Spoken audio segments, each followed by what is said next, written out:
Film ini diawali dengan memperlihatkannya sebuah rumah, di mana di dalam rumah tersebut terdapat seorang wanita bernama Mitsuki yang tengah sibuk membereskan barang-barangnya. Diceritakan dia baru saja pindah ke rumah saudara tirinya yang bernama Yuya. Dikarenakan ayahnya si Yuya ini baru saja kawin dengan ibunya si Mitsuki. Ia juga harus beradaptasi dengan lingkungan di sekolah barunya. Apalagi dia harus kuat menahan iman ketika melihat ibu guru semblehoy yang mempunyai body ala gitar Spanyol. Guru aduhai semblehoy geber-geber ini bernama Bu Yuki. Singkatnya, terlihat Mitsuki yang sudah bubaran sekolah dan hendak pulang ke rumahnya. Namun tiba-tiba saja dia pasang rok atau bertemu dengan salah satu arwah atau dedemit juri wanita yang bernama Yori. Di sini si dedemit itu kemudian menendang si Mitsuki hingga terkojor pingsan. Beberapa waktu kemudian Mitsuki akhirnya sadar di ruangan UKS sekolah. Yang ternyata orang yang membawanya adalah Bu Guru Yuki dan di ruangan itu juga ada si Yuya. Singkatnya, Bu Yuki kemudian meninggalkan mereka berdua di ruangan tersebut.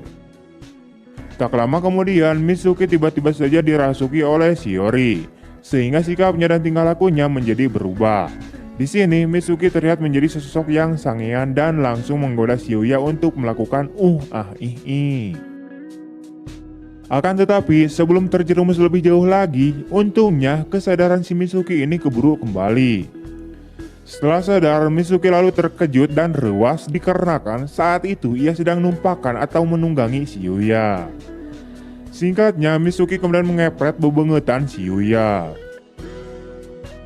Saat di rumah, hal serupa pun terjadi kembali, di mana si Mitsuki ini dirasuki kembali oleh si Yori. Tak lama kemudian, Mitsuki lalu mendatangi si Yuya dan melakukan Dan seperti kejadian sebelumnya, saat Mitsuki sudah kembali bersadar atau tersadar, ia mengepret kembali pipi si Yuya. Setelah kejadian-kejadian itu, terlihat Mitsuki yang sudah liar pusing bercampur malu akibat ulahnya si Yori yang selalu merasuki tubuhnya dan menggenjot si Yuya. Singkatnya, Yori kemudian mengajak si Mitsuki ke dunia arwah. Disinilah kita dapat mengetahui bahwa semasa hidup si Yori ini, ia diceritakan suka atau bogoh banget kepada si Yuya. Namun sayangnya, sebelum ia bisa bersama dengan si Yuya dan memikat cinta bersama, ia mengalami kecelakaan hingga membuatnya menjadi mati. Dan itulah sebabnya dia jadi arwah gentayangan dan gak bisa menuju ke dunia selanjutnya. Yori juga menceritakan kepada Mitsuki bahwa ia harus menjalani hari-hari bersama si Yuya dengan merasuki tubuh seseorang yang dekat dengan si Yuya, agar nantinya ia bisa tenang dan pergi ke dunia selanjutnya.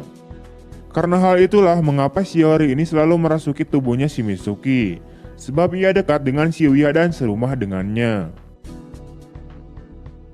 Keesokan harinya saat Mitsuki selesai mandi, tiba-tiba saja dia mengalami kejadian mistis, di mana pintu kamar mandi tersebut tidak bisa dibuka dari dalam.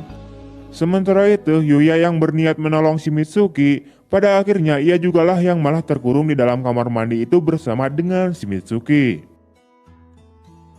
Karena tidak bisa keluar, mereka lalu membuat percakapan dan mengungkapkan perasaan mereka masing-masing tentang perkawinan orang tuanya. Di sini Yuya mengatakan bahwa ia merasa bahagia karena mendapatkan ibu baru, sebab ibunya meninggal sejak si Yuya ini masih baby, sehingga membuatnya haus akan kasih sayang seorang ibu. Akan tetapi si Mitsuki ini malah keberatan tentang perkawinan orang tuanya, sebab ia merasa bahwa ia tidak membutuhkan orang lain selain ibunya. Keesokan harinya terlihat si Yuya yang sedang berada di toko pakaian dalam wanita dan di sana juga ia tiba-tiba saja bertemu dengan Bu Guru Yuki. Usut punya usut, ternyata si Yuya ini sedang mencari kado ulang tahun untuk si Mitsuki. Ya positif kampret aja Wak, mungkin dia ingin memberikan kado kutang dan cangcut kepada si Mitsuki di hari ulang tahunnya, biar beda aja gitu sama yang lain. Singkatnya, mereka pun keluar dari toko itu dan bersama-sama mencari hadiah yang cocok untuk ulang tahun si Mitsuki. Di sini terlihat bahwa si Bu Guru Yuki ini kelihatannya menaruh rasa suka atau bogoh kepada si Yuya. Namun tanpa disengaja, ternyata di jalanan itu juga terdapat si Mitsuki. Di sini ia melihat bahwa si Yuya dan Bu Guru Yuki tengah bergandengan tangan dan mengira bahwa mereka ini sedang berkencan. Wah. Sementara itu, Yuri yang melihat kejadian tersebut, ia pun merasa sangat-sangat cemburu dan berkata kepada si Mitsuki agar tidak kalah dengan Bu Guru Yuki yang mempunyai ala-ala gitar Spanyol itu. Di malam harinya, Yuya lalu memberikan hadiah ulang tahun berupa kalung kepada si Mitsuki. Melihat hal tersebut, Mitsuki pun kemudian senang dan akhirnya dia mengetahui bahwa tadi siang si Yuya ini bukan sedang berkencan dengan Bu Guru Yuki. Singkat cerita, semua kelas pergi berlibur ke salah satu tempat pemandian air panas alami. Dan sekali lagi Yuri dan Mitsuki merasa cemburu melihat kedekatan si Yuya dengan Bu Guru Yuki. Singkat cerita, setelah Yuya dan Bu Guru Yuki mandi bareng dan kepergok oleh si Mitsuki, Mitsuki kemudian semakin cemburu dan bergegas untuk pergi dengan lelumpatan. Sementara itu, Yuya kemudian mengejarnya untuk menjelaskan bahwa ia tidak mempunyai hubungan yang spesial seperti martabak dengan Bu Guru Yuki. Ngomong-ngomong soal martabak, kok gue jadi ngiler dan pengen wae. Namun saat si Mitsuki ini lelumpatan untuk menghindari kejaran si Yuya, apesnya ia malah terjatuh dan membuat kakinya merasa kesakitan. Sementara itu, Yuya kemudian menolongnya dan menggendongnya ke dalam kamar. Namun tanpa disengaja, mereka tiba-tiba saja melihat sebuah poster akuarium raksasa. Dan mereka berdua pun berniat untuk pergi ke sana esok harinya. Singkatnya, Mitsuki kemudian merasa senang karena akan berkencan dengan si Yuya. Namun di sini, Yori lalu mengatakan bahwa tinggal sedikit lagi dia bisa menggapai pintu untuk menuju ke dunia selanjutnya.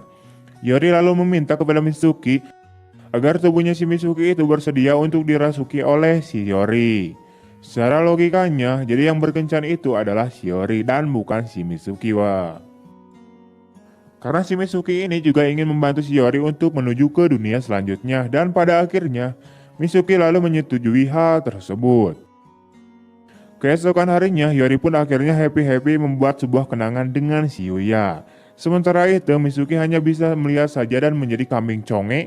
Dan di sini ia juga terlihat sangat cemburu melihat kedekatan si Yori yang sedang berbogohan dengan si Yuya. Karena sudah cemburu buta, akhirnya ia lalu memutuskan untuk mengambil kembali tubuhnya dan secara spontan arwahnya si Yori ini terlempar keluar dari tubuhnya si Mitsuki. Setelah kejadian itu, Yori kemudian marah besar kepada si Mitsuki karena dia telah mengacaukan dan merusak momen yang dibutuhkan si Yori untuk bisa menuju ke dunia selanjutnya. Pada akhirnya, Yori lalu memutuskan untuk mengambil paksa tubuhnya si Mitsuki dan berencana untuk hidup selamanya menggunakan tubuhnya si Mitsuki.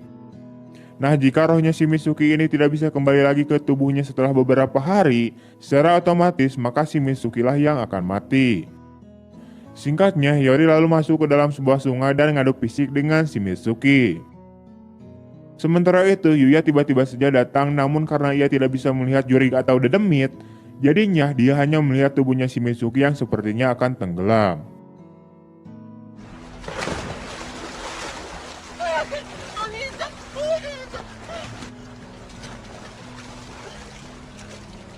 Melihat hal tersebut, Yuya lalu menolongnya dan kemudian menuju ke sebuah rumah kosong untuk mengeringkan pakaian-pakaiannya.